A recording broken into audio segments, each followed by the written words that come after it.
এতদিন ধরে দেখছি তোকে, রোজ রোজ নাটক হচ্ছে না? কি হয়েছে ম্যাডাম? রোজ রোজ আমার ঘরের সামনে বসে থাকিস, কি ব্যাপার এখানে? ওখানে খুব রৌদ্র ছিল, এই জন্য একটু ছাওয়ায় এসে বসেছি। আচ্ছা, তো ফ্রি ফ্রি এখানে ছাওয়া নেওয়া হচ্ছে? তোমার যদি প্রবলেম হয় আমি চলে যাচ্ছি। যদি বসতে চাস তো বসতে পারিস, কিন্তু তার বদলে কিছু কাজ করে দিতে হবে। করি তো, গার্ডের কাজ তো করি। আমি এই কাজের কথা বলছি না, আমার ঘরের কিছু কাজ করে দিতে হবে। আমার এই কাজের টাইমে আমি তোমার ঘরের কাজ কিভাবে করব? কাজ এমন যে তুমি বসে বসেই করতে পারবে, আর এই দুনিয়াটা এমন না ফ্রি ফ্রি এখানে কিছুই পাওয়া যায় না, ছাওয়াটাও না। আমার ফ্রিতে কিছু চাই না, এটাও না।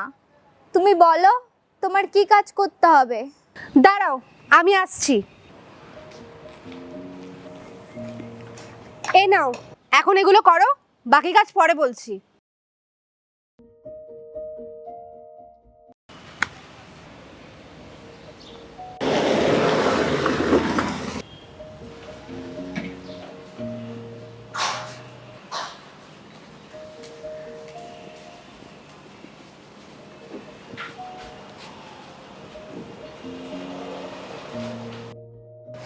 এই নাও।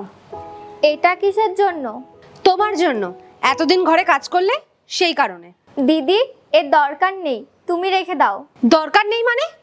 ফ্রিতে নাও না সেটা বুঝলাম, তো এটা তো তোমার কষ্টের টাকা। কিন্তু দেখো, আমি একজন ওয়ার্কিং ওম্যান, ঘরের কাজ আর অফিসের কাজ দুটো একসাথে করতে পারতাম না, তাই তুমি আমার অর্ধেক কাজই করে দিয়েছো। এটা রাখো, তোমার কাজে লাগবে, প্লিজ।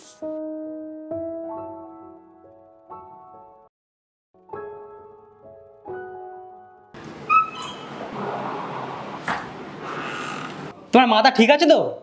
এই জন্য তুমি আমার কাছে টাকা নিয়েছিলে যাতে ওকে ফ্রি ফ্রি দিতে পারো? যদি তুমি রিজনটা জানতে তাহলে তুমিই বলতে। 10,000 তুমি কম দিয়েছো, আরো বেশি দিতে পারতে। কি রিজন? এই নে ধর। কিন্তু কথা তো 10,000 টাকার হয়েছিল, তারপরে আমি প্রেগনেন্ট, তাও দিচ্ছ না? এটা দিয়েছি, ধন্যবাদ বল আমাকে। এটা কাজের টাকা আমার, আমি তো ভিক্ষা চাইছি না। আমি এই টাকায় কিভাবে সংসার চালাবো? তারপরে আমার বাচ্চাও দুনিয়ায় আসবে। তোর বাচ্চার কি আমি ঠেকা নিয়ে রেখেছি? যেমন কাজ তেমন দাম। এই শোন, কাজ করার ইচ্ছে হলে কাজ কর, নয় এখানে চলে যা। দূরে চোখের সামনে থেকে। যদি এই টাকা আমি সামনে দিয়ে দিতাম না তাহলে ওর সম্মানে লাগতো, তাই আমি এটা করেছি।